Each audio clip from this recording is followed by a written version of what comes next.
Estuve 10 largos días internada luchando contra una neumonía que casi me apaga el pecho, y en todo ese tiempo de miedo y fiebre, mi única hija encontró tiempo para llamar apenas una sola vez. Soy Rosaura, tengo 72 años y dediqué mi vida a la costura para criarla sola. Pero esa única llamada me curó la ceguera. Al salir, escribí una carta que lo cambiaría todo. El sonido de mi vieja máquina de coser Singer siempre fue el latido de mi hogar. Durante más de 40 años, mis manos callosas y pinchadas por las agujas transformaron telas sencillas en vestidos de novia, trajes de primera comunión y uniformes escolares. Con cada puntada, con cada dobladillo, yo construía el futuro de Valeria, mi única hija. Éramos solo las dos contra el mundo. Yo no tenía grandes riquezas, pero nunca nos faltó un plato de frijoles calientes, tortillas recién hechas y el olor a café de olla perfumando nuestra pequeña cocina de azulejos blancos. Valeria creció viéndome trabajar hasta la madrugada. Yo me sentía orgullosa cuando logró entrar a la universidad, cuando empezó a usar ropa elegante que yo misma le ajustaba a la medida, y cuando finalmente se casó y tuvo a sus propios hijos, Mateo y Sofía. Con el tiempo, Valeria decidió abrir una boutique de ropa de mujer. Como ella había tenido problemas con los bancos en su juventud y estaba llena de deudas, yo puse mi nombre, mi firma limpia y mi historial intachable para sacar los permisos del negocio. Además, le cedí el local grande que da a la calle, el que heredé de mi madrina, para que pusiera su tienda. Yo me quedé viviendo en la casita del fondo, detrás del patio de los limoneros.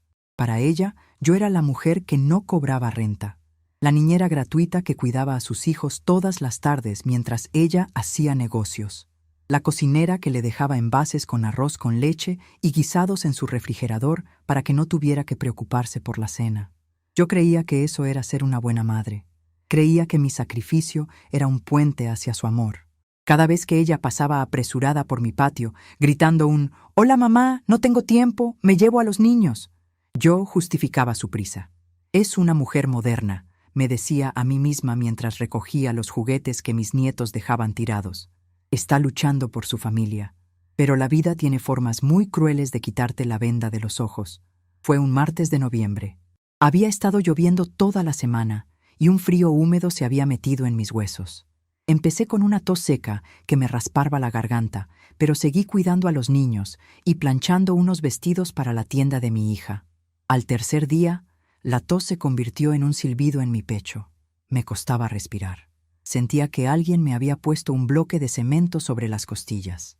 Esa mañana, me arrastré como pude por el patio hasta la puerta trasera de la tienda de Valeria.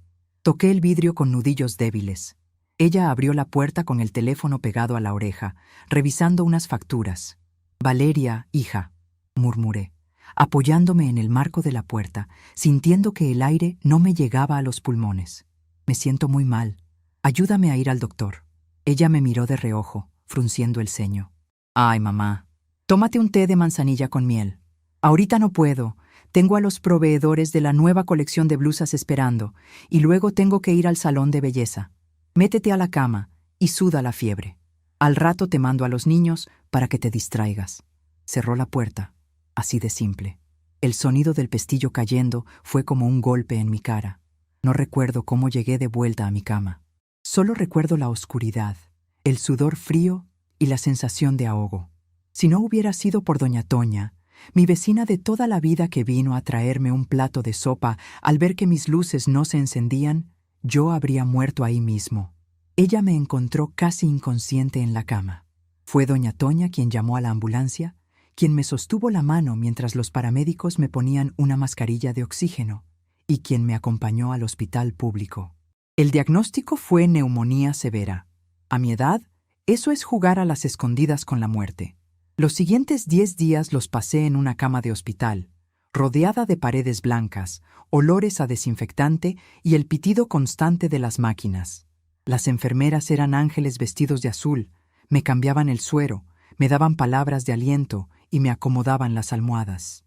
Pero cada vez que la puerta de la habitación se abría, mi corazón daba un salto, esperando ver el rostro de Valeria, esperando verla entrar apurada, preocupada, pidiendo perdón por no haberme hecho caso.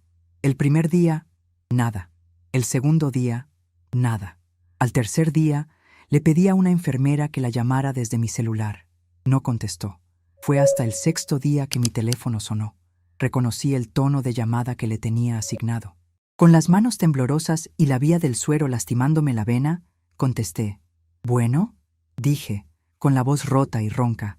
«Mamá, hasta que por fin contestas», dijo Valeria, con un tono de fastidio. «Me enteré por doña Toña que estás en el hospital. De verdad que exageras, si era una simple gripa. Hija, casi no puedo respirar. Tengo neumonía». Logré articular, sintiendo que las lágrimas me quemaban los ojos. «Bueno, pero ya estás ahí con los doctores, ¿no? Mira, mamá, te llamo rápido porque estoy muy ocupada. Con mis hijos, la tienda, el inventario. Es un caos sin ti. Sofía no encuentra su uniforme y Mateo no quiere comer. No puedo ir a verte al hospital. Está muy lejos y seguro hay muchos virus ahí. No me quiero contagiar y luego enfermar a los niños. Que te cuiden las enfermeras. Para eso les pagan. Te llamo después cuando me desocupe. Bye». La llamada se cortó. Duró menos de 1 minuto. Me quedé mirando la pantalla oscura del teléfono. No hubo un «¿Cómo estás?», no hubo un «Te quiero», no hubo un «No te preocupes por nada». Solo quejas de cómo mi ausencia le complicaba su vida perfecta. Ese día lloré. Lloré como no había llorado desde que murió mi esposo hace 30 años. Lloré hasta que el pecho me dolió físicamente, hasta que una enfermera tuvo que entrar a calmarme porque el monitor de mis latidos empezó a sonar muy rápido. No lloraba por el miedo a la enfermedad. Lloraba por el dolor del abandono. Lloraba porque me di cuenta de que había criado a una extraña.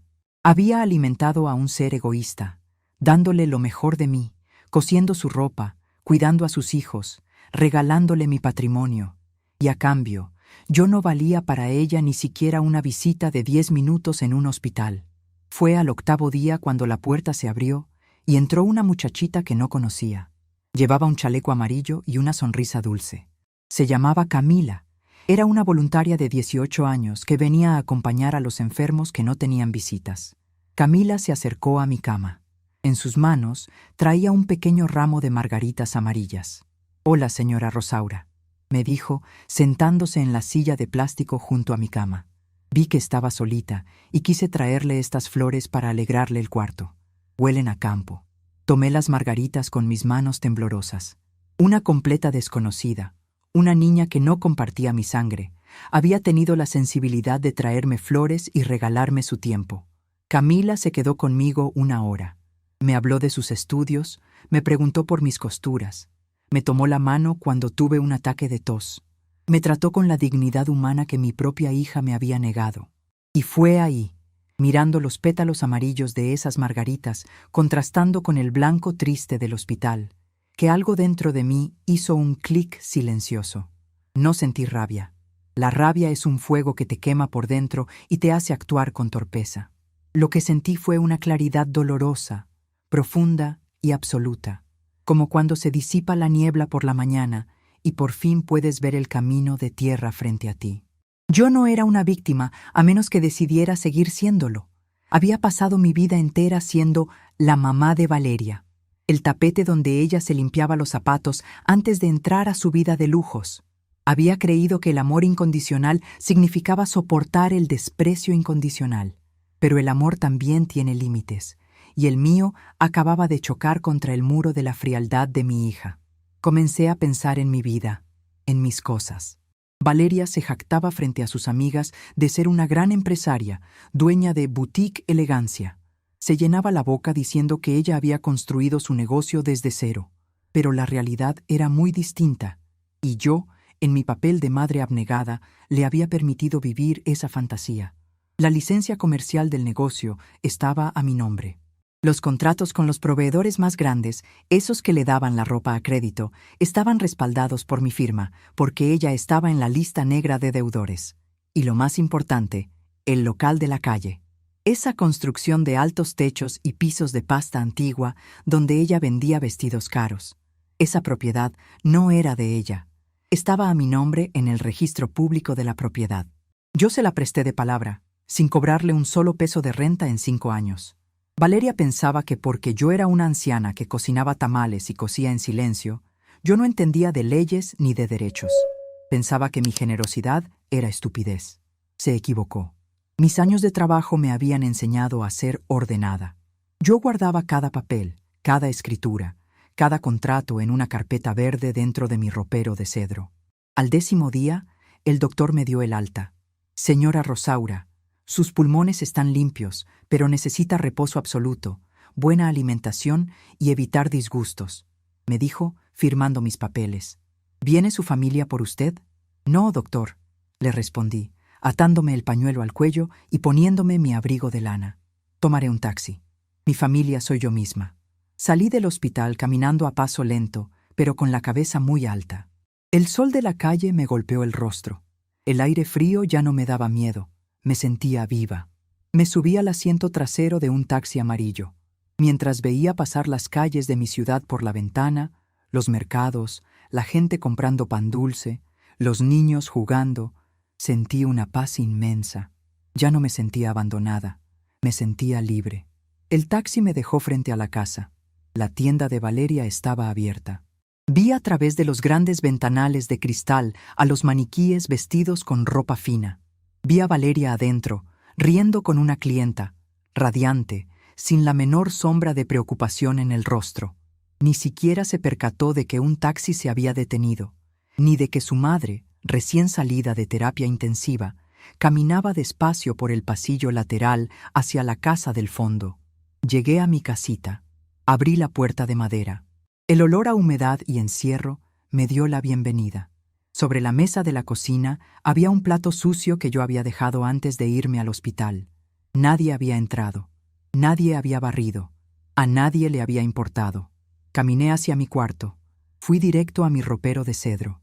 Al abrirlo, el aroma a madera y a lavanda me reconfortó.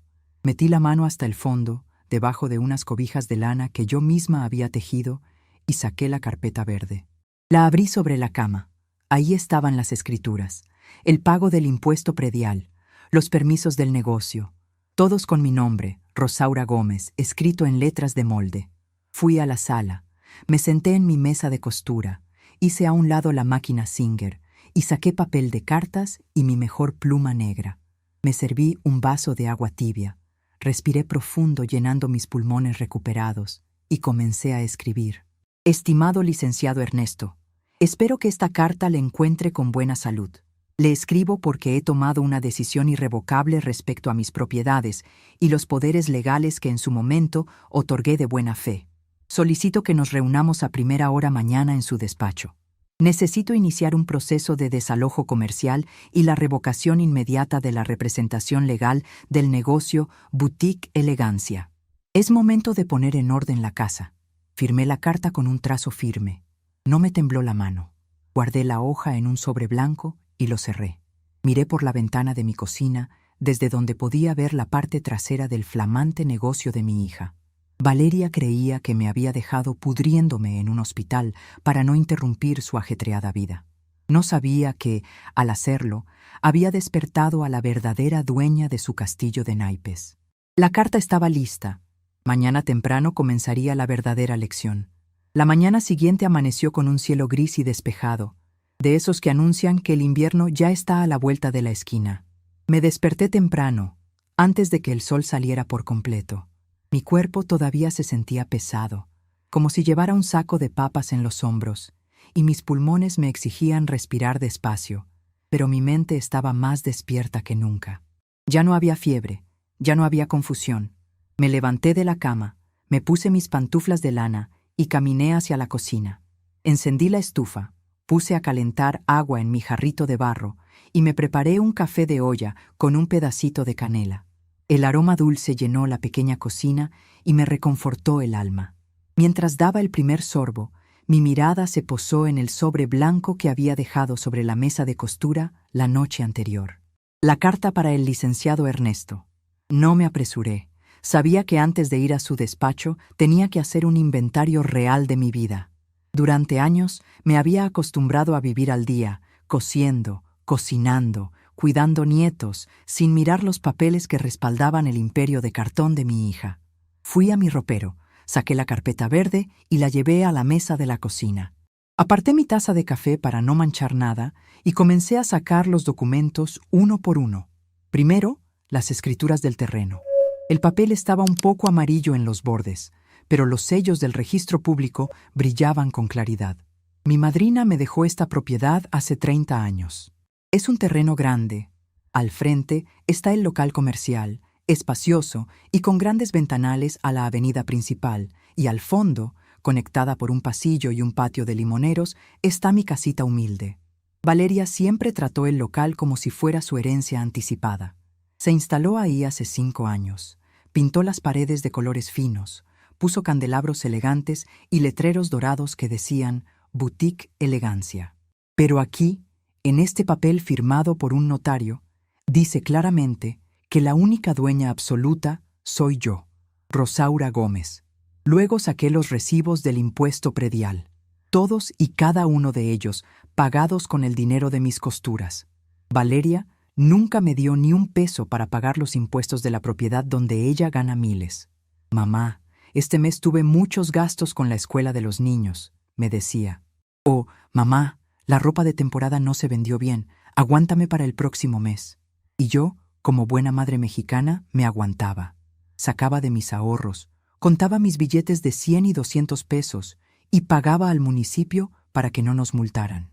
Pero lo que encontré al fondo de la carpeta fue lo que me dio la medida exacta de mi poder. No era dinero en efectivo. Yo no soy una mujer rica, mis ahorros son modestos, producto de una vida de juntar monedas. Mi verdadero poder era mi buen nombre. Encontré el contrato de la licencia de funcionamiento del municipio. Estaba a mi nombre. Encontré el alta en Hacienda, también a mi nombre. Y lo más delicado, los contratos de crédito con los 3 proveedores principales de la boutique. Recordé claramente el día que firmé eso. Valeria había llegado a mi casa llorando, con el rímel escurrido. Había arruinado su historial de crédito comprando bolsas de marca, zapatos caros y viajes a la playa que pagaba con tarjetas que luego dejaba de pagar. Los bancos le cerraron las puertas. Los proveedores de ropa de la capital no querían mandarle ni un calcetín si no pagaba por adelantado, y ella no tenía liquidez. Mamá, por favor, fírmame como aval. Tú tienes tu historial limpio, nunca has debido un centavo, me rogó, de rodillas en este mismo piso de mosaico. Es mi sueño, es para darle un futuro a tus nietos. Yo voy a pagar puntual, te lo juro por mi vida. Yo, con el corazón blando de abuela, fui y puse mi firma. Y aunque ella pagaba la mercancía mes a mes para que no le cortaran el suministro, la que respondía legalmente era yo. Don Roberto, el dueño de la fábrica de telas más grande de la región, me conocía desde que yo le compraba retazos para hacer vestidos de niña. Él le dio el crédito a la boutique por respeto a mis canas, no por la cara bonita de Valeria. Miré mis manos curtidas sobre los papeles. Valeria siempre creyó que mi única utilidad en este mundo era hacerle dobladillos a sus pantalones, prepararle tamales para sus reuniones y entretener a Mateo y Sofía mientras ella iba al salón de belleza. Para ella, yo era una viejita frágil, una sombra en el patio trasero que no entendía del mundo moderno ni de negocios. Qué equivocada estaba. Una costurera sabe mejor que nadie cómo está armada una prenda. Sabemos dónde están las costuras débiles, sabemos qué hilo sostener para que todo el vestido se desbarate en un segundo. Y el vestido de lujos de mi hija estaba hilvanado completamente con mi hilo. Si yo jalaba ese hilo, la boutique Elegancia se quedaba desnuda en la calle. Me levanté despacio y caminé hacia la ventana de mi cocina, que daba justo al patio y a la parte trasera de la tienda. Eran las 9 de la mañana. Escuché el motor de la camioneta de Valeria estacionándose en la calle. Minutos después, la puerta trasera de la tienda se abrió con fuerza. Valeria entró al patio arrastrando a mis 2 nietos, Mateo y Sofía, que venían con sus uniformes escolares a medio arreglar. Se veía impecable, con un traje sastre color perla, tacones altos y el cabello perfectamente alisado, pero su cara estaba roja del coraje. «Caminen rápido, que se me hace tarde», les gritó a los niños, jalando a Mateo de la mochila. «Y tú, Sofía, deja de llorar. Ya les dije que su abuela sigue enferma en el hospital, haciéndose la mártir. Así que hoy se van a tener que quedar sentados en la bodega de la tienda, jugando con el teléfono sin hacer ruido». «Pero mamá, la bodega huele feo y hace frío», se quejó el niño. Pues te aguantas, le respondió Valeria, abriendo la puerta de su negocio. Si mi mamá no fuera tan exagerada y me ayudara como debe, no estaríamos en estos apuros. Se enferma justo en temporada alta, qué bárbara. Siempre pensando en ella. Entren ya. Me quedé pegada a la cortina de mi ventana, escuchando cada palabra. El corazón me dio un vuelco, pero no de dolor, sino de una profunda y fría decepción. Me llamó mártir. Dijo que yo siempre pensaba en mí. Las palabras de mi hija flotaron en el aire frío de la mañana y se clavaron en el patio. Las vi entrar a la tienda y cerró la puerta de un portazo. Ahí estaba la diferencia entre cómo me veía ella y cómo me veía yo. Ella veía a un mueble viejo que había dejado de funcionar temporalmente y le causaba molestias. Yo me veía como el cimiento invisible que sostenía su casa. Y los cimientos no lloran. Los cimientos simplemente dejan de cargar el peso cuando la estructura se pudre. Regresé a la mesa, guardé todos los documentos en mi bolsa negra de cuero, esa que solo uso para ir a misa o a hacer trámites importantes. Me puse mi mejor vestido, un corte recto color azul marino que yo misma me hice hace 5 años y que todavía me queda a la medida. Me peiné mis canas en un moño bajo, me puse un poco de perfume de agua de rosas y agarré el sobre con la carta. Salí de mi casa sin hacer ruido. Pasé por el pasillo lateral, rozando la pared para no ser vista por los ventanales de la boutique. Salí a la calle y caminé 2 cuadras hasta la base de taxis. Mis rodillas protestaban un poco por el esfuerzo, pero el aire fresco me llenaba los pulmones de vida.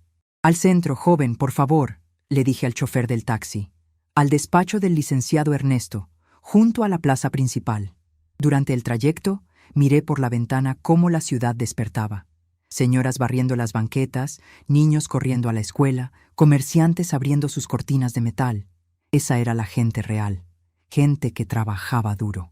Valeria se había olvidado de lo que costaba ganarse un peso con el sudor de la frente. Creía que el éxito era dar órdenes y vestirse bien con el dinero que yo respaldaba. Le iba a enseñar una lección que no aprendería en ninguna universidad. El despacho del licenciado Ernesto era un lugar antiguo, con pisos de madera que rechinaban al pisar y libreros llenos de tomos gruesos encuadernados en piel. Ernesto era un hombre de mi edad, canoso, de lentes gruesos, que había sido amigo de mi difunto esposo. Él nos había llevado los papeles del terreno cuando mi madrina falleció. Era un hombre recto, de la vieja escuela. La secretaria me hizo pasar casi de inmediato al ver que era yo. «Doña Rosaura, qué milagro verla por aquí», me saludó Ernesto, levantándose de su silla de cuero para darme la mano. «Siéntese, por favor. La noto un poco pálida. ¿Se encuentra bien?» «Vengo saliendo de una neumonía, licenciado», le respondí, sentándome con la espalda recta. 10 días en el hospital, pero bendito Dios, estoy viva y con la cabeza muy clara.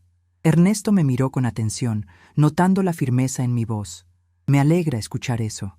Dígame, ¿en qué le puedo servir? ¿Problemas con los papeles del terreno?» Abrí mi bolsa negra y saqué la carpeta verde y el sobre blanco. Se los puse sobre el escritorio. «Licenciado, necesito que hagamos 3 cosas y necesito que se hagan con carácter de urgencia», empecé a decir, mirándolo a los ojos.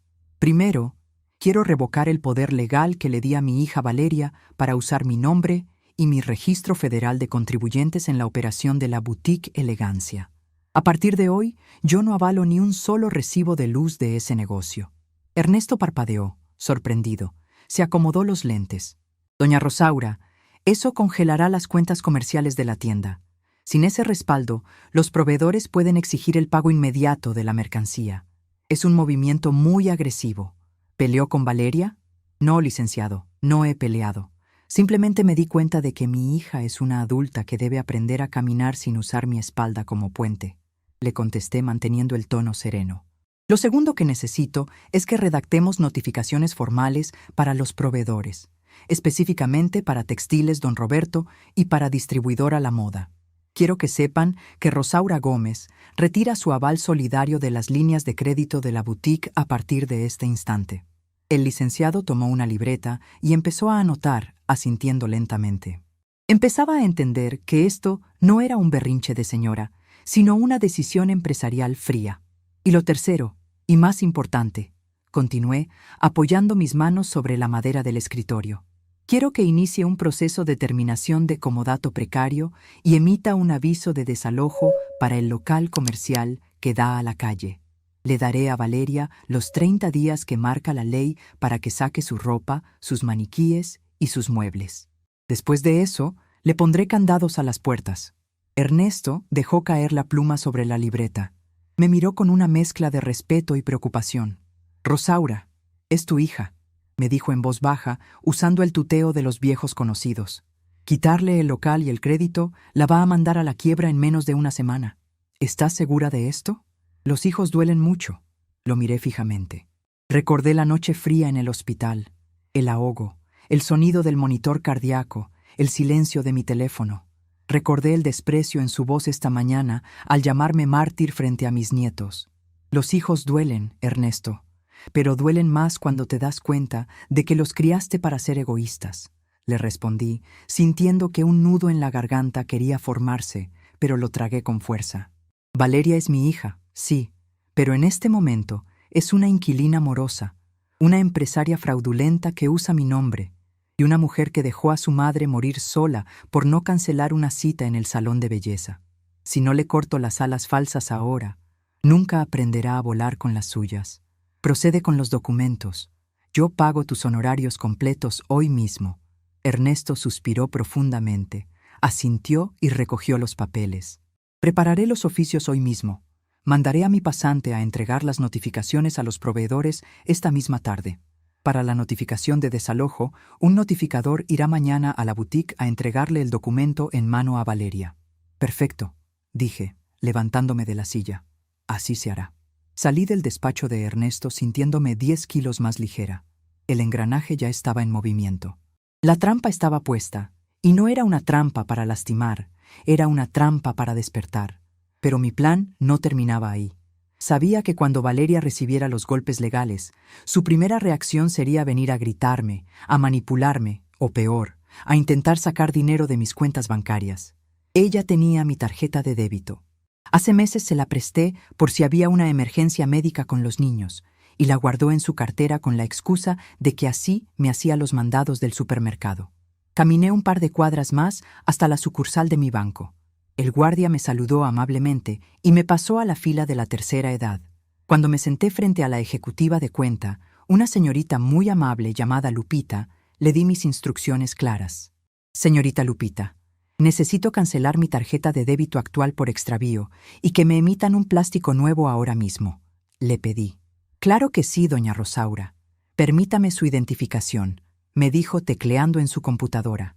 «Listo. La tarjeta anterior queda bloqueada. ¿Gusta que revisemos sus movimientos?» «Sí, por favor. Y necesito algo más. Quiero cancelar todas las domiciliaciones que estén cargadas a mi cuenta. Hay un pago de internet de alta velocidad, un seguro de un auto a nombre de Valeria y un plan de telefonía celular. Bórrelos todos. Que el banco no pague ni un peso más de esos servicios». Lupita me miró con un poco de sorpresa, pues llevaba meses viendo esos cargos pasar por mi cuenta. «Si los cancelamos, doña Rosaura, las compañías pueden cortarles el servicio en los próximos días por falta de pago». «Esa es exactamente la idea, señorita. Quien quiera usar el teléfono, que lo pague con su trabajo». Le regalé una sonrisa amable pero firme. «Mi pensión y mis ahorritos se quedan en mi cuenta, bien guardados». Salí del banco con mi nueva tarjeta bien escondida en el fondo de mi bolsa. La fortaleza financiera estaba asegurada.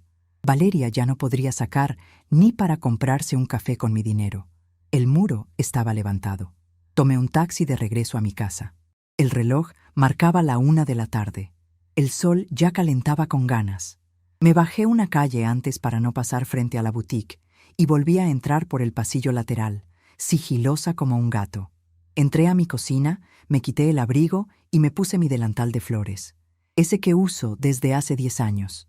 Me lavé las manos y me puse a preparar un caldo de pollo sencillo, con papitas, zanahorias y unas ramitas de cilantro. El olor a comida casera llenó mi casita y me hizo sentir verdaderamente en casa. Mientras picaba la verdura, escuchaba la música a todo volumen que venía de la tienda de Valeria. Se escuchaban risas, tacones caminando por la duela de madera, la campanita de la puerta anunciando clientes.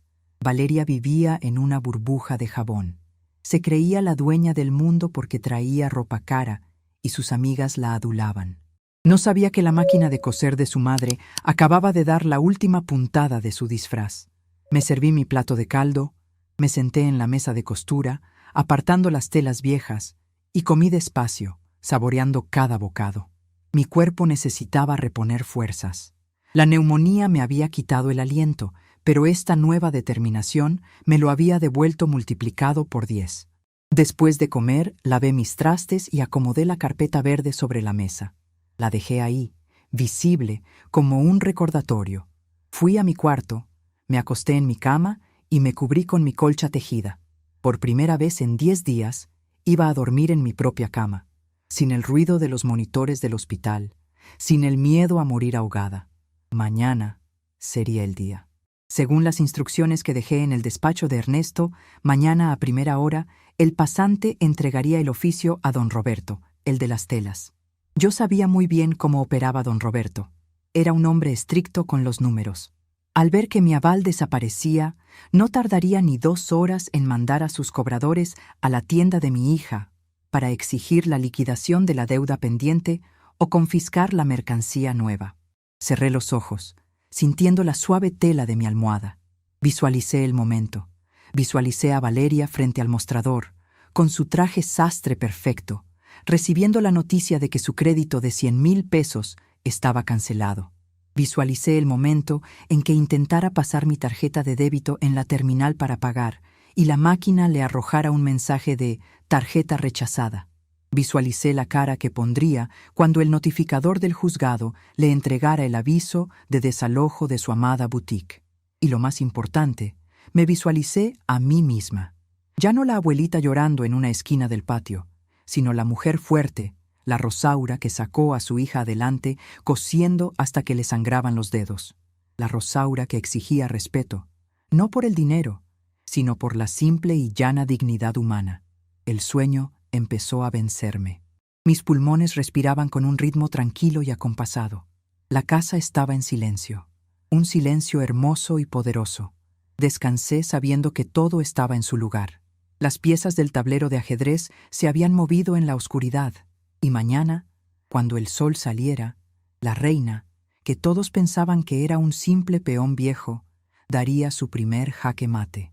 La tormenta perfecta estaba a punto de caer sobre el techo de cristal de la boutique Elegancia, y yo estaba lista para ver la lluvia caer desde mi ventana.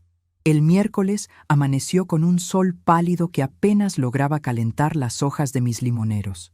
Me levanté sintiéndome un poco más fuerte. La tos seguía ahí, escondida en el pecho, pero ya no me ahogaba. Me preparé un plato de avena caliente con manzana y me senté en mi mesita de la cocina. Desde mi silla tenía la vista perfecta de la parte trasera de la boutique Elegancia. Era como tener un asiento en primera fila para ver una obra de teatro que yo misma había escrito. Eran las 10 de la mañana cuando Valeria llegó. Escuché el motor acelerado de su camioneta y los frenos chillando en la calle. Abrió la puerta trasera del local, esa que da a mi patio, tirando las llaves sobre un mueble. Venía sola esta vez. Seguramente había dejado a los niños en la escuela. Llevaba un vestido rojo muy ajustado y hablaba por teléfono a gritos, quejándose con alguna de sus amigas sobre lo difícil que era conseguir una buena empleada. Cerró la puerta de un golpe, sin siquiera girar la cabeza para ver si mi ventana estaba abierta, sin preguntarse si su madre, que hace 2 días casi se muere en un hospital, había amanecido viva. Me levanté despacio, saqué un trapo limpio y comencé a sacudir mi máquina Singer. El metal frío bajo mis dedos siempre me ha dado paz. No tenía nada que coser, pero mover la rueda y escuchar el sonido rítmico de la aguja subiendo y bajando me ayudaba a pensar. A eso de las 11 noté el primer cambio. A través del cristal de la puerta trasera vi a Valeria parada frente a la caja registradora. Estaba atendiendo a una clienta muy arreglada que traía 3 vestidos en el brazo. Valeria pasó una tarjeta por la terminal de cobro. 1, 2, 3 veces. Vi cómo sacudía el aparatito. Lo golpeaba suavemente contra el mostrador y le sonreía a la clienta con cara de disculpa. El internet se había cortado. La orden que di en el banco estaba haciendo efecto. Sin internet, no había forma de cobrar con tarjeta en la tienda. Valeria agarró su teléfono celular con fuerza, seguramente para usar sus datos móviles y conectar la terminal, pero vi cómo su rostro pasó de la molestia a la confusión. Miraba la pantalla de su teléfono, picaba los botones con sus uñas largas y levantaba el aparato hacia el techo buscando señal. Su línea de celular, la que yo pagaba religiosamente cada mes, también estaba muerta. La clienta, cansada de esperar, dejó los vestidos sobre el mostrador, miró su reloj y salió de la tienda. Valeria pateó el mostrador por debajo. Yo, desde mi cocina, tomé un sorbo de mi avena. Estaba en su punto, dulce y calientita, pero la verdadera prueba estaba por llegar. Faltaban 20 minutos para el mediodía cuando un camión de carga pequeño, con el logotipo de Textiles Don Roberto, se estacionó en la calle, bloqueando un poco la entrada de la boutique. No bajaron cajas de ropa, bajaron 2 hombres. Uno de ellos era el contador de Don Roberto, un señor bajito, de bigote, que siempre cargaba un portafolio negro. El otro era un muchacho joven que lo acompañaba. Entraron a la tienda. Abrí un poco la ventana de mi cocina para escuchar mejor, amparada por la sombra del patio. «Buenas tardes, señora Valeria», escuché decir al contador, con esa voz seca de los que vienen a cobrar. «Ay, contador, buenas tardes. ¡Qué milagro! Si vienen a traer el pedido nuevo de blusas de seda, díganle a los muchachos que las dejen en la bodega», respondió Valeria, usando su tono más dulce y falso. «No venimos a dejar mercancía, señora. Venimos a notificarle que su línea de crédito por 100,000 pesos ha sido cancelada esta misma mañana por órdenes directas de la gerencia». Hubo un silencio tan grande que pude escuchar el canto de un pajarito en mi limonero. «¿Cancelada?». La voz de Valeria subió de tono, aguda, incrédula. «¿De qué me habla? Yo pago mis intereses. Deben estar confundidos. Voy a llamar a don Roberto ahora mismo». Bueno, lo llamaría, pero la porquería de mi teléfono no tiene señal. «No hay ninguna confusión», siguió el contador, implacable. El crédito de esta boutique estaba garantizado por la firma y el aval solidario de la señora Rosaura Gómez. Su madre se presentó, a través de su representante legal, para retirar ese aval y desvincularse completamente de este negocio. Al no tener la garantía de doña Rosaura, la empresa exige la liquidación inmediata del saldo pendiente, que asciende a 85,000 pesos. Si no paga hoy mismo, tenemos instrucciones de embargar la mercancía equivalente a esa cantidad. Escuché un golpe en la tienda. Valeria se había apoyado contra la caja registradora, tumbando un exhibidor de collares. «Eso es una mentira», gritó mi hija, perdiendo toda su compostura elegante. «Mi madre es una anciana que no sabe ni prender una computadora. Ella no pudo hacer eso. Está enferma en su casa». «Nosotros solo seguimos instrucciones legales, señora. Los papeles del notario son muy claros», dijo el hombre, abriendo su portafolio y sacando unos documentos. «¿Va a liquidar el saldo o procedemos a empacar los vestidos?» Vi a Valeria entrar en pánico.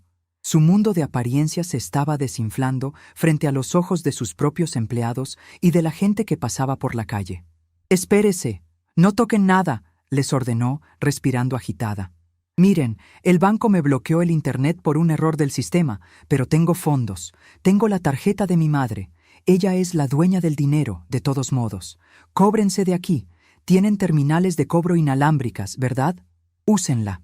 Vi cómo Valeria sacaba de su billetera cara mi antigua tarjeta de débito, esa que le presté para emergencias de los niños. La puso sobre el mostrador como si estuviera poniendo un trozo de oro. El contador, con cara de pocos amigos, sacó una terminal de su portafolio. Ingresó la cantidad, 85,000 pesos. Le tendió el aparato a Valeria. Ella metió la tarjeta con manos temblorosas y tecleó el número de seguridad que yo misma le había enseñado. La maquinita pensó por unos segundos. Luego emitió un pitido agudo y soltó un papelito corto. El contador lo arrancó y lo leyó en voz alta. «Tarjeta retenida. Plástico reportado como robado o cancelado. Transacción rechazada». «No puede ser», chilló Valeria golpeando el mostrador con ambas manos. «Trate de nuevo. Pásela otra vez. El banco no sirve para nada. Señora, la tarjeta está muerta. Y no le voy a hacer perder más tiempo a mi jefe». El contador le hizo una seña al muchacho joven. Trae las bolsas grandes de la camioneta. Vamos a llevarnos la colección nueva y los vestidos de noche. No, no, por favor. Valeria saltó frente a los percheros de ropa, abriendo los brazos para proteger sus vestidos, esos que yo le había ayudado a planchar tantas veces. Deme 10 minutos. Un error, es un maldito error de mi madre. Voy a hablar con ella, está aquí atrás. Por favor, espérenme. Sin esperar respuesta, Valeria dio media vuelta, empujó la puerta trasera de la boutique con tanta fuerza que casi rompe el cristal y salió al patio de los limoneros. Venía hacia mi casita caminando a zancadas, con la cara descompuesta, roja de ira y de miedo. Yo me alejé de la ventana. Me senté frente a mi máquina de coser, tomé un pedazo de tela blanca, la puse bajo el prensatelas y comencé a coser una costura recta. Clac, clac, clac, clac. El ruido llenó mi cuarto. Pum, pum, pum. Los puños de Valeria golpearon mi puerta de madera. ¡Mamá! ¡Mamá! ¡Abre la puerta! ¡Abre! ¡Por el amor de Dios! Gritaba desde afuera. No me apresuré. Terminé la costura, levanté la aguja, corté el hilo con mis tijeras de garza y me levanté. Caminé despacio. Al abrir la puerta, Valeria casi se cae hacia adentro. Estaba sudando. Su peinado perfecto ahora era un desastre, y sus ojos estaban desorbitados. «Mamá, qué bueno que estás despierta». Empezó a hablar a toda velocidad, agarrándome por los hombros. «Hubo un error horrible en el banco, y unos cobradores de don Roberto están allá afuera queriendo robarme la mercancía. Dicen mentiras, dicen que fuiste a quitar tu firma.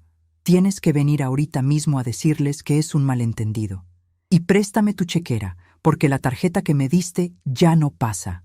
Rápido, mamá, que me están vaciando la tienda». Me quité sus manos de mis hombros con un movimiento suave pero firme. La miré de arriba abajo. No sentí compasión. Sentí la tranquilidad de quien por fin está haciendo lo correcto. «No hay ningún error, Valeria», le dije con la voz serena, como si le estuviera hablando del clima. «Yo fui al banco a cancelar esa tarjeta porque ya no necesito que me hagas los mandados. Y yo mandé a mi abogado a cancelar el aval con don Roberto». Valeria se quedó paralizada. Su boca se abrió, pero no salió ningún sonido por unos segundos. Me miró como si de repente le hubieran cambiado a su madre por un extraterrestre. «¿Qué? ¿Qué estás diciendo?», susurró, retrocediendo un paso. «¿Estás loca? ¿La fiebre te quemó el cerebro? Mamá, es mi negocio. Es de donde comen tus nietos». «No, Valeria. Tus nietos comen de tu trabajo, y tu negocio era mío. Tú solo jugabas a ser la dueña con mi respaldo», le contesté, cruzando los brazos sobre mi delantal de flores. «Me dejaste 10 días pudriéndome en una cama de hospital. No fuiste a verme porque estabas muy ocupada. Bueno, pues ahora te acabo de desocupar. Ya no tienes que preocuparte por pagar internet, porque lo corté. Ya no tienes que preocuparte por el seguro del coche, porque también lo cancelé». Valeria se agarró la cabeza con ambas manos. La negación en sus ojos era absoluta. Para ella, era inconcebible que la vieja costurera, la sombra del patio trasero, tuviera el poder de destruir su vida perfecta. «No puedes hacerme esto», estalló, y su voz resonó por todo el patio. «Soy tu hija. Trabajé años levantando esa boutique. Tú me la diste. Yo te presté un espacio y te presté mi nombre para que crecieras. Pero en lugar de crecer, te volviste arrogante y vacía. ¿Te volviste alguien que desprecia a quien le da de comer?», le dije acercándome un paso. «Hace 3 días yo no podía respirar. Pensé que me iba a morir sola. A ti no te importó. Me viste como un estorbo». «Pues bien, hija, los estorbos nos quitamos del camino. Arregla tus problemas con el contador de don Roberto tú sola. Eres una gran empresaria, ¿no? Demuéstralo. Eres una mala madre», me gritó en la cara, llorando de rabia. «Te juro que no me voy a quedar de brazos cruzados. Voy a llamar a un abogado. Te voy a quitar esto». Le sostuve la mirada. No parpadeé. «Hazlo», le respondí, con una calma que la asustó más que cualquier grito. «Llama a un abogado. Pero te aviso que para pagarle vas a necesitar dinero, y a partir de hoy, en tus cuentas, solo hay deudas». De pronto, desde el interior de la tienda, escuchamos una voz fuerte llamando a Valeria. Era una de sus empleadas, una muchachita jovencita que se asomó por la puerta trasera, temblando de los nervios. «Señora Valeria, señora, disculpe», llamó la muchacha. Los señores de las telas ya se llevaron la ropa y se fueron. Y hay un señor de traje allá afuera. Dice que viene del juzgado civil. Trae unos papeles con sellos y dice que tiene que firmarlos usted personalmente. Valeria se puso blanca como el papel. El color abandonó su rostro tan rápido que pensé que se iba a desmayar ahí mismo, sobre los ladrillos de mi patio. Me miró con verdadero terror. Ya no veía a la viejita frágil. Estaba viendo las consecuencias de sus propios actos venir hacia ella como un tren a toda velocidad. ¿Del juzgado?, balbuceó Valeria, mirándome a mí y luego a su empleada. ¿Qué papeles? Yo le sonreí. Una sonrisa triste, pero llena de dignidad. Es el aviso de desalojo, hija, le expliqué con una paciencia infinita. Tienes 30 días exactos para empacar tus maniquíes, tus vitrinas y lo que te haya quedado de ropa, y desocupar mi local. Si en 30 días sigues ahí, la policía vendrá a sacar tus cosas a la banqueta. Ahora ve, no hagas esperar al notificador. Es de muy mala educación. Valeria abrió la boca para decir algo, para insultarme, para rogarme, pero no pudo. La garganta se le cerró. Se dio la vuelta lentamente y caminó hacia la boutique, tropezando con sus propios tacones, como si de repente le pesaran 100 kilos. La vi entrar a su tienda vacía de mercancía, vacía de internet, vacía de futuro. Cerré la puerta de mi casa. Me apoyé contra la madera y cerré los ojos. El corazón me latía un poco rápido, pero mis pulmones se llenaban de aire con una facilidad que no sentía desde antes de la neumonía.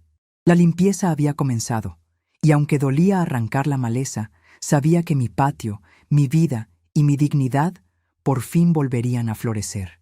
Me acerqué a mi máquina Singer, acomodé la tela blanca y seguí cosiendo. Clac, clac, clac, clac. El sonido del trabajo honesto y del respeto propio, latiendo fuerte en el centro de mi casa. Los días que siguieron a la entrega de la notificación de desalojo fueron como ver un castillo de arena deshacerse bajo la lluvia. Desde la ventana de mi cocina, detrás del patio de los limoneros, me convertí en una espectadora silenciosa de la caída de la boutique Elegancia. Y debo confesar que no sentí alegría al ver el negocio vacío, pero sentí la profunda paz que da el orden cuando las cosas vuelven a su lugar natural. Para el viernes, la tienda de Valeria era un fantasma de lo que había sido. Los cobradores de don Roberto se habían llevado hasta el último gancho con ropa nueva. Como el internet seguía cortado por mi orden al banco, Valeria no pudo poner música en sus bocinas elegantes, ni cobrar con tarjeta a las pocas clientas despistadas que entraban buscando vestidos para el fin de semana. Vi a su empleada, la muchachita jovencita, salir el sábado por la tarde con su bolso en la mano, llorando, mientras Valeria le gritaba desde la puerta. Seguramente no le había podido pagar su sueldo de la semana. Sin mi tarjeta para cubrir esos pequeños gastos, la gran empresaria no tenía ni para la nómina. El martes siguiente, la situación llegó a un punto sin retorno. La comisión de electricidad llegó en una camioneta blanca. Como yo había cancelado la domiciliación del recibo de luz comercial que estaba a mi nombre y Valeria llevaba 2 meses de atraso que yo ya no cubrí, un hombre con casco amarillo se subió a una escalera y cortó los cables del medidor del local. La boutique quedó a oscuras. Los maniquíes desnudos se veían tristes a través de los cristales, como estatuas olvidadas en un museo cerrado. Yo seguí con mi rutina. Me levantaba temprano, regaba mis macetas con geranios, barría mi pedacito de patio y me preparaba mis comidas. El aire puro de las mañanas terminaba de limpiar mis pulmones. La neumonía ya era solo un mal recuerdo que me había dejado una pequeña tos ocasional. Me senté en mi máquina Singer para hacerle unos vestiditos de tela de algodón a mi nieta Sofía. El ruido del motor de mi máquina era el único sonido que se escuchaba en la propiedad. Sabía que la tormenta mayor estaba por estallar en mi puerta. Valeria no era de las que se rinden en silencio. Estaba arrinconada, sin mercancía, sin luz, sin crédito y con un aviso legal de desalojo que vencía en 3 semanas. Era cuestión de tiempo para que intentara su última jugada. Ocurrió el jueves por la mañana. Estaba yo en la estufa, dándole vuelta a unas tortillas de maíz para almorzar con unos frijoles refritos, cuando escuché el rechinido de la reja del pasillo. Luego, pasitos pequeños corriendo por el cemento del patio. «¡Abuelita! ¡Abuelita Rosaura!», gritaron las voces de mis nietos. Abrí la puerta de madera y Mateo y Sofía se me echaron encima, abrazándome las piernas. Olían a jabón chiquito y traían sus uniformes de la escuela bien limpios. Les acaricié el cabello, sintiendo que el corazón se me ablandaba por un segundo. Detrás de ellos, caminando a paso lento y arrastrando los pies, venía Valeria. Era la imagen misma de la derrota. Ya no traía sus trajes sastres color perla ni sus tacones altos. Llevaba unos pantalones de mezclilla gastados, unos tenis y una blusa sin planchar. Su cabello, siempre tan lacio y perfecto, estaba recogido en una cola de caballo mal hecha, dejando ver las raíces oscuras que pedían a gritos un tinte. Tenía los ojos hinchados y rojos, sin una gota de maquillaje. «Pasen, mis niños. Siéntense en la mesita. Les voy a dar una tortilla con frijolitos», les dije a los pequeños, guiándolos hacia adentro. Luego levanté la vista hacia mi hija, cruzando los brazos sobre mi delantal. «Buenos días, Valeria. ¿A qué debo esta visita? Pensé que estabas muy ocupada con tus inventarios». Valeria se quedó parada en el umbral de la puerta. Sus labios temblaron y de repente se soltó a llorar. Pero no eran los gritos de enojo del otro día. Era un llanto ahogado, lastimero, de esos que buscan dar pena. «Mamá, por favor, perdóname», sollozó, tapándose la cara con las manos. «Fui una tonta. Fui una malagradecida. Me equivoqué en todo, mamá. Ya no puedo más». Intentó acercarse para abrazarme, pero yo di un paso atrás, manteniendo la distancia. He vivido lo suficiente para saber diferenciar el llanto del arrepentimiento verdadero, del llanto del manipulador al que se le acabaron los trucos. «Siéntate ahí, Valeria». Le señalé una silla de madera frente a mi máquina de coser, lejos de donde los niños comían gustosos sus tortillas. «Los niños no tienen por qué escuchar nuestras pláticas de grandes».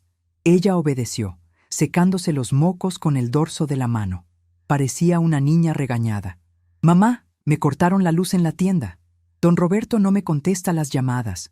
Mis amigas del club de comerciantes ya se enteraron de que me van a desalojar y me dan la espalda.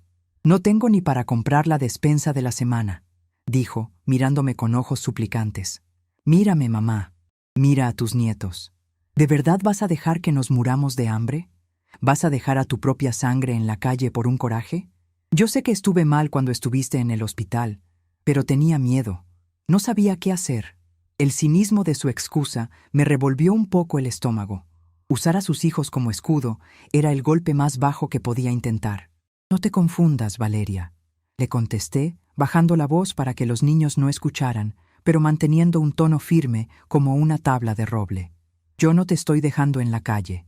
Tú tienes una casa que tu marido te dejó cuando se divorciaron. Y a tus hijos nunca les faltará un plato de comida en esta mesa. A la que le corté el chorro de dinero fue a ti, a la mujer adulta que pensó que podía desechar a su madre como si fuera un trapo viejo.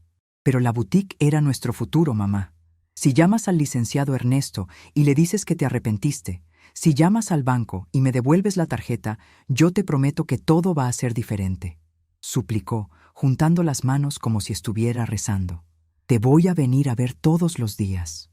Te voy a llevar a pasear. Te lo juro por la vida de mis hijos. Solo quítame esta soga del cuello».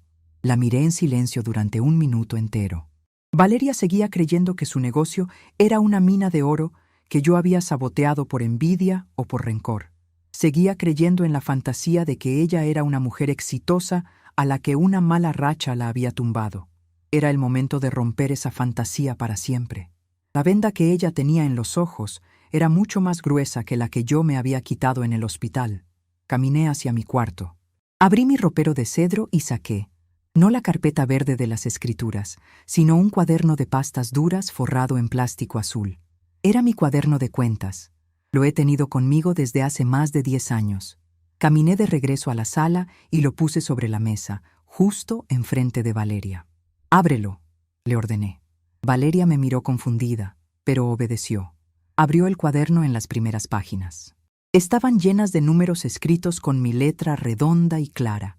Sumas, restas, fechas, nombres. «¿Qué es esto, mamá?» «Son tus cuentas de la costura. Son las cuentas de tu éxito, Valeria», le respondí, apoyando las manos en la mesa y acercando mi rostro al de ella. «Lee bien. Fíjate en la columna de la derecha». Ella pasó el dedo por la hoja. Empezó a leer en voz alta, casi en un susurro. Pago predial local comercial, 4,000 pesos. Permiso municipio, 1,500 pesos. Resguardo tarjeta de crédito Valeria para pago de luz, 2,000 pesos. Intereses de demora mercancía. Don Roberto, 3,200 pesos. La voz se le fue apagando a medida que pasaba las hojas. Página tras página, mes tras mes, año tras año, eran miles y miles de pesos. Todo el dinero que ella no veía, todos los gastos invisibles que yo absorbía para que ella pudiera presumir que su tienda se mantenía sola. Tú nunca tuviste un negocio exitoso, hija, le dije, y cada palabra era un clavo en el ataúd de su vanidad. La boutique Elegancia siempre estuvo en números rojos. Tú vendías un vestido en 5,000 pesos, te gastabas 3,000 en irte a comer con tus amigas, 1,000 en tus uñas y zapatos, y dejabas 1,000 para pagar a medias a tus proveedores. Y cuando no alcanzaba para la luz, para los impuestos o para el agua, mágicamente aparecía pagado. Eras una niña jugando a las tienditas con el dinero de su mamá. Valeria estaba pálida.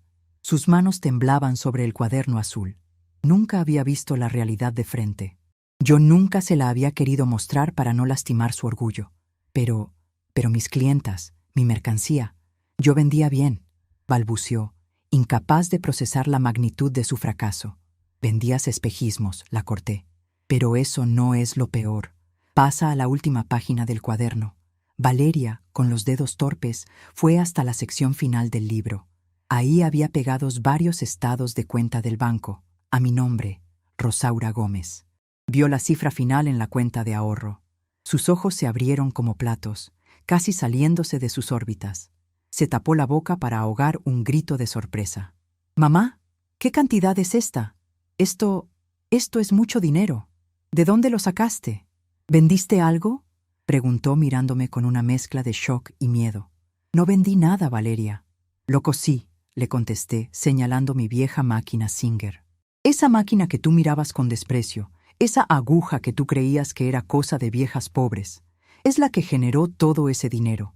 Mientras tú te endeudabas para aparentar riqueza, yo ahorraba 50 pesos de cada dobladillo, 100 pesos de cada vestido de comunión, 300 de cada traje de novia, durante 40 años, sin lujos, sin salir de vacaciones, sin comprarme ropa de marca». La revelación le cayó encima como una losa de cemento. Valeria se dio cuenta en ese instante de que ella era la pobre. Ella era la que no tenía nada. Ni el local, ni el crédito, ni un solo peso ahorrado, ni el talento para generarlo. Y la mujer a la que había abandonado en un hospital, la viejita que vivía en la casita de atrás, era en realidad un muro de concreto financiero y moral que ella había intentado patear con zapatos de tacón. El llanto de Valeria cambió. Dejó de ser el llanto chillón de una niña que quiere que le compren un juguete, y se convirtió en el llanto sordo y pesado de un adulto que acaba de ver su vida entera desmoronarse por su propia incompetencia. Apoyó la frente sobre el cuaderno azul y sus hombros se sacudieron. «No tengo nada, mamá», susurró entre lágrimas verdaderas, lágrimas de humillación absoluta. «Soy un fracaso. Destruí todo. Mi matrimonio, mi negocio, mi relación contigo. Todo fue una mentira». La vi llorar con amargura. Mi corazón de madre, ese que me había traicionado tantas veces haciéndome ceder, intentó latir fuerte. Me dio lástima verla así, tan chiquita, tan derrotada en mi silla de costura. Pero recordé el frío del oxígeno en mi nariz. Recordé a Camila, la voluntaria de 18 años que me trajo margaritas porque mi propia sangre no tuvo tiempo para mí. «La gangrena se corta de tajo», me repetí a mí misma. «Si la abrazo ahora y le digo que todo está bien, mañana volverá a tratarme como basura». Me acerqué a la mesa de la cocina. Mis nietos ya habían terminado sus tortillas y estaban jugando con unos bloques de madera en el rincón. «Valeria, levanta la cabeza y mírame», le ordené. Ella levantó el rostro, manchado de lágrimas y vergüenza. Me miraba con un respeto temeroso, como si por primera vez en su vida estuviera viendo a su verdadera madre. «Ya lloraste, ya te diste cuenta de lo que eres. Ahora vamos a hablar de lo que vas a hacer, porque la vida sigue y tienes 2 bocas que alimentar», le dije, juntando mis manos sobre mi vientre. El aviso de desalojo sigue en pie. Tienes hasta el próximo viernes para sacar tus maniquíes, tus repisas y todo el mugrero que tengas en el local de la calle. Lo vas a dejar limpio y barrido. ¿Y qué vas a hacer con el local?, preguntó con la voz apagada. Ya hablé con doña Carmelita, la señora que tiene la panadería en la otra cuadra. Su negocio creció mucho y necesita un local más grande. Le voy a rentar el espacio de enfrente por 20,000 pesos mensuales, con un contrato firmado ante el licenciado Ernesto. Con ese dinero de la renta y mis ahorros, yo voy a vivir mis últimos años como una reina, sin tener que preocuparme por avalar a nadie. El golpe final de realidad aterrizó en su mente. Su amada boutique iba a oler a pan dulce y a levadura.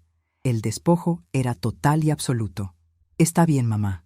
Voy a sacar mis cosas, aceptó, bajando la mirada. Pero, ¿qué voy a hacer yo? No tengo ingresos, no tengo trabajo. Vas a hacer lo que hace la gente decente en este país. Vas a buscar un trabajo de verdad, le sentencié. En una oficina, en una maquiladora, de cajera en un supermercado, de lo que encuentres. Vas a empezar desde abajo, vas a ganar el salario mínimo si es necesario, y vas a aprender lo que cuesta pagar el recibo de la luz. Valeria miró a sus hijos jugando en la esquina de mi casa. Pero los niños salen de la escuela a la 1 de la tarde.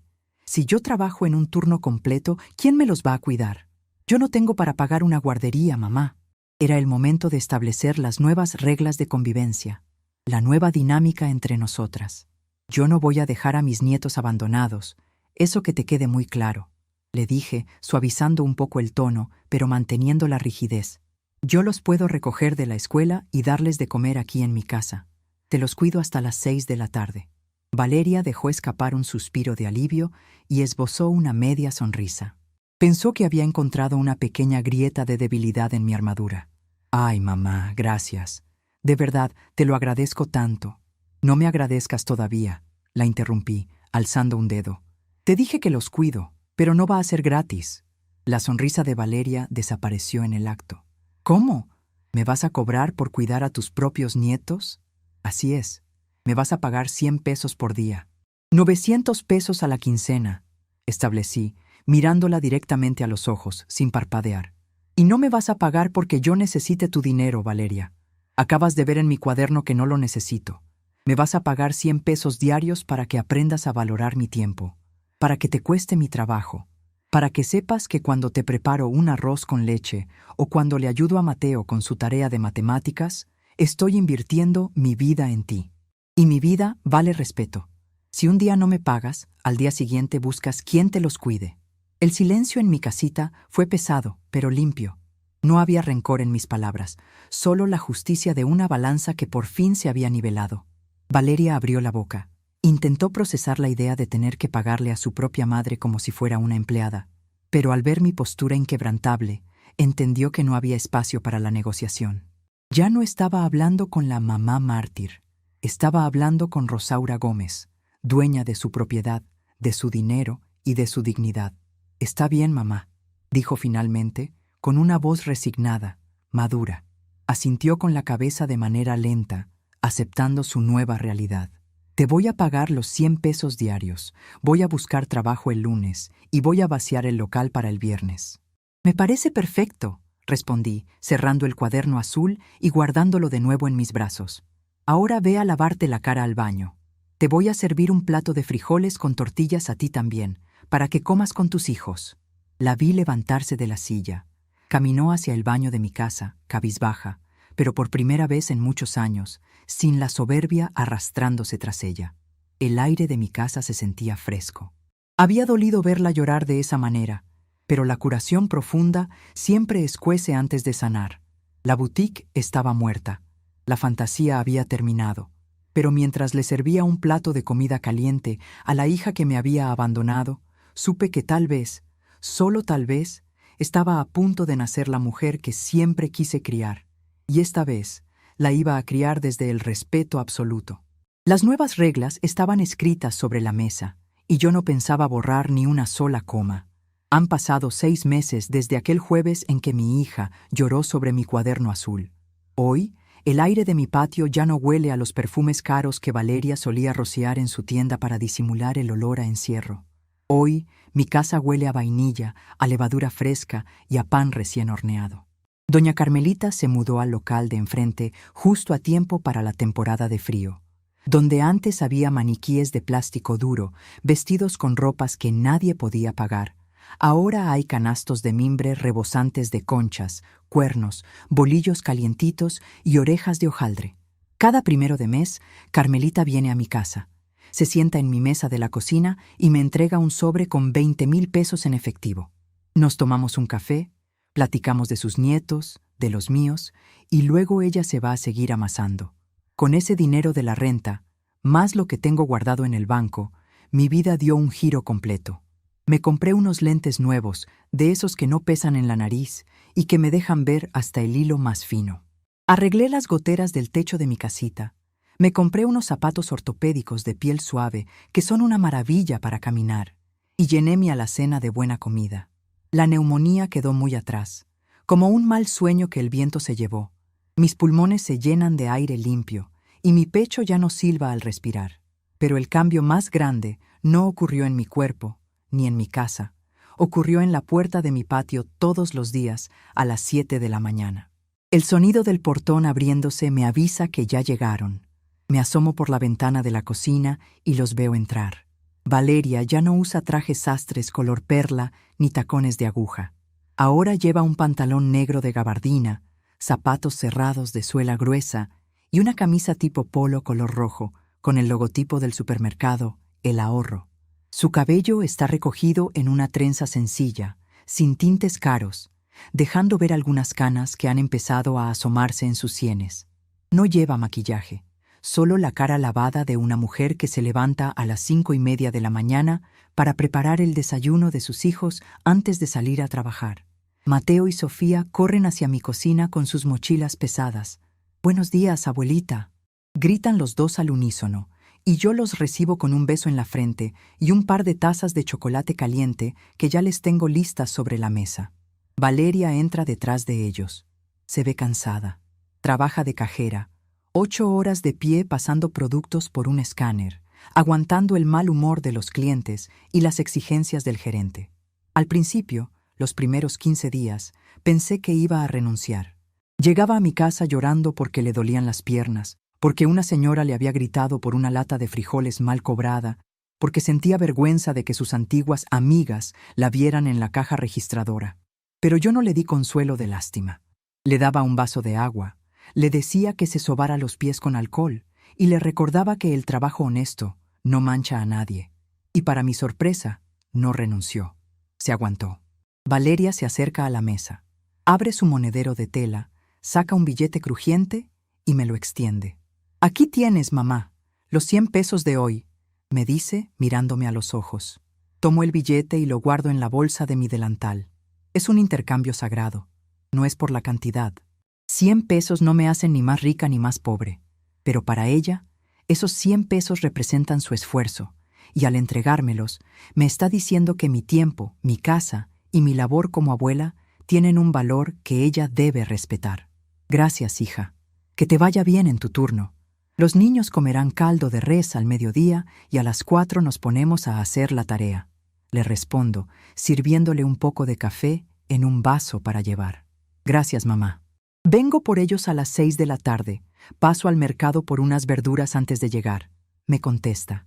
Toma un sorbo rápido del café, les da la bendición a sus hijos y sale corriendo para alcanzar el camión en la esquina. La veo alejarse y siento un orgullo callado en el pecho.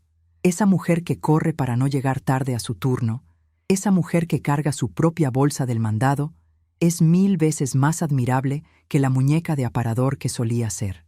El orgullo falso se le cayó a pedazos, pero debajo de todo ese escombro apareció una mujer fuerte que no sabía que lo era. La mañana transcurre tranquila. Después de llevar a los niños a la escuela, regreso a mi casa. A eso de las 11, alguien toca la puerta. Es doña Toña, mi vecina de toda la vida. Viene con un plato cubierto con una servilleta de tela. Me trae unas empanadas de calabaza que acaba de hornear. «Pásale, Toña, el agua para el café ya está hirviendo», le digo, haciéndole un espacio en mi mesa. Nos sentamos a platicar. Toña fue quien llamó a la ambulancia aquel martes lluvioso. Ella conoce toda la historia.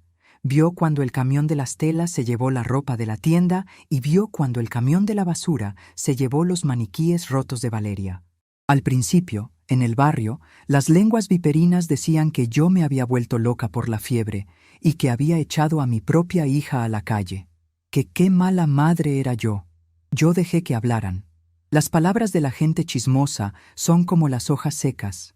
El viento se las lleva solas. Oye, Rosaura, me dice Toña, mordiendo su empanada. Ayer vi a Valeria en el supermercado. Fui a comprar jabón y me tocó en su caja. Fíjate que me saludó muy decente. Hasta me ayudó a acomodar mis bolsas. ¡Qué bárbara! ¿Quién la viera y quién la ve? Antes ni los buenos días me daba cuando pasaba con su carrazo. La necesidad es muy buena maestra, Toña. Le respondo, soplando mi café. A veces uno tiene que perder el piso para sentir la tierra. Pues yo te admiro, mujer. Yo no sé si hubiera tenido el valor de hacer lo que tú hiciste. Muchas de nosotras dejamos que los hijos nos pisoteen nada más por el miedo a quedarnos solas en la vejez. Suspiro y miro hacia la máquina Singer que descansa en la esquina de la sala. Ese es el error más grande, Toña. Creer que nos van a querer por hacernos menos. A mí casi me cuesta la vida entenderlo. Pero mira, ahora no estoy sola. Mis nietos me respetan, mi hija me respeta, y yo me respeto a mí misma más que nunca. La plática sigue, amena y llena de risas. Cuando Toña se va, recojo los platos y me preparo para mi verdadera pasión.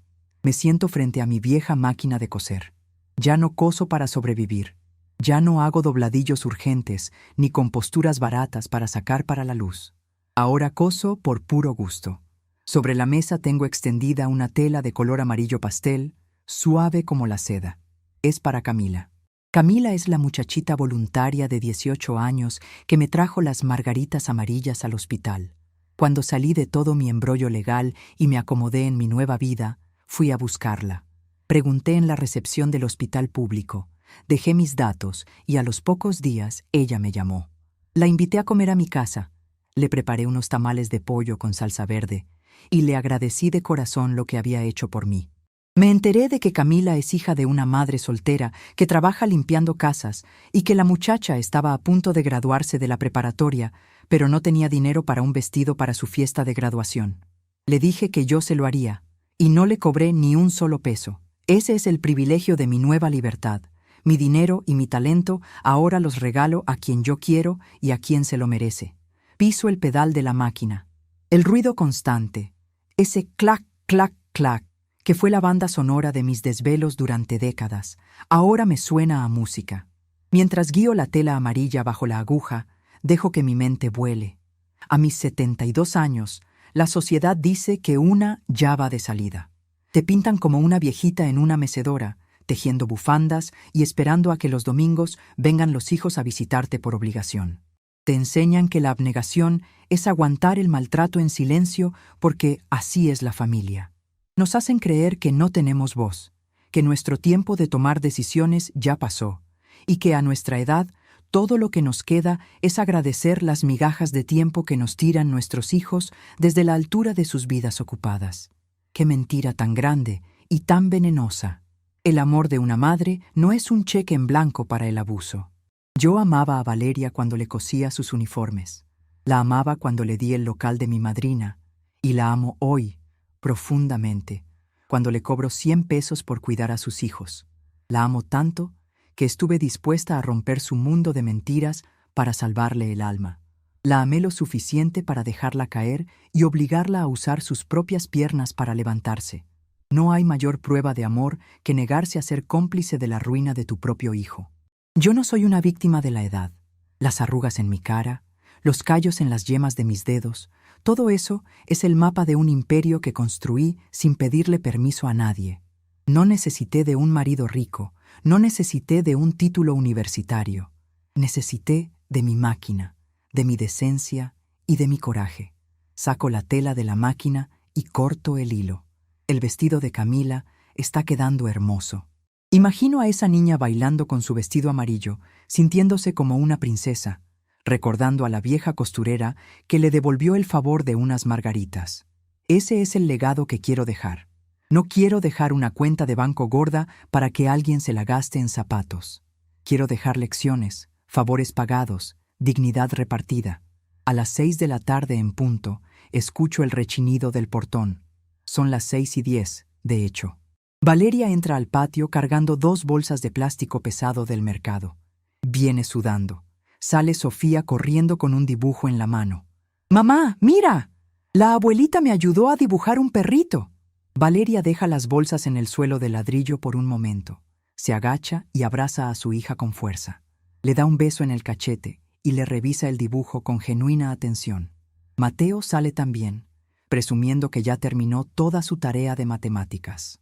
¡Qué bonitos, mis amores! Vayan por sus chamarras, ya nos vamos a la casa para hacer de cenar, les dice Valeria. Se acerca a la puerta de mi cocina, donde yo estoy recargada en el marco. Respira hondo, acomodándose el mechón de pelo que se le ha escapado de la trenza. Ya llegué, mamá. Me tardé 10 minutos porque el camión venía llenísimo y tuve que esperar el otro, me explica, sin tono de queja, solo como un hecho del día. No te preocupes, Valeria. Aquí te guardé un vasito de agua de Jamaica bien fría para que te refresques antes de irte, le digo pasándole el vaso. Ella lo toma con las 2 manos y se lo bebe casi de un trago. Cierra los ojos y suspira. Me duelen mucho los pies, mamá, confiesa bajando la vista hacia sus zapatos de suela gruesa. Hoy fue quincena y el supermercado estaba a reventar, pero hace una pausa y levanta la mirada hacia mí, y por un instante veo a la niña de 10 años que alguna vez fue. Hoy el supervisor me felicitó. Dijo que soy la cajera que menos errores tiene en los cortes de caja de todo el turno. Me dijo que si sigo así, en unos meses puedo aplicar para ser supervisora de cajas. Me pagarían más. Me quedo mirándola. No hay bolsas de diseñador, no hay viajes a la playa, no hay estatus falso frente a sus amigas, pero en sus ojos brilla una luz de orgullo limpio, orgullo verdadero, el orgullo de ganarse la vida. Te felicito, hija, le respondo, con una voz suave que sale desde el fondo de mi corazón. Eso es porque eres inteligente y trabajadora. Siempre lo has sido. Solo te habías olvidado de usarlo para las cosas que valen la pena. Valeria me sonríe. Una sonrisa chiquita, cansada, pero real. Me entrega el vaso vacío. Gracias, mamá. Ya nos vamos. Mañana te traigo a los niños a la misma hora. Que descanses. Que descanses tú también. Con cuidado por la calle. La veo tomar a sus hijos de las manos, agarrar sus bolsas del mandado con fuerza y caminar hacia la calle. El sonido del portón cerrándose resuena en el patio de los limoneros, pero esta vez el sonido no me deja un sabor amargo. Me deja la tranquilidad de que, allá afuera, en su casa sencilla, Valeria y mis nietos van a cenar lo que ella compró con su trabajo y van a dormir bajo un techo de realidad. Cierro la puerta de madera de mi cocina. Le paso el cerrojo. Camino por mi casa, apago la luz del pasillo y me detengo un momento frente al espejo del ropero de cedro. Me miro. Veo a una mujer de 72 años. Veo mis canas, mi piel manchada por los años. Pero sobre todo, veo mi postura. Estoy erguida. No me duele el pecho, no me duele el alma. Me toco las manos, paso los pulgares por mis callos. Hace 6 meses, estas manos casi se rinden en la cama de un hospital frío, esperando una llamada que nunca llegó. Hoy, estas manos no esperan nada de nadie. Acomodo mi vestido azul marino y sonrío a mi reflejo en la penumbra. A veces, para que los hijos aprendan el valor de la silla donde se sientan, tienes que tener el valor de quitarles la mesa. Y yo, Rosaura Gómez, descubrí que el respeto no se exige llorando ni suplicando amor. El respeto se gana cuando te das cuenta de que tú misma eres la dueña de la puerta, la dueña del candado y, sobre todo, la dueña absoluta de tu propia dignidad.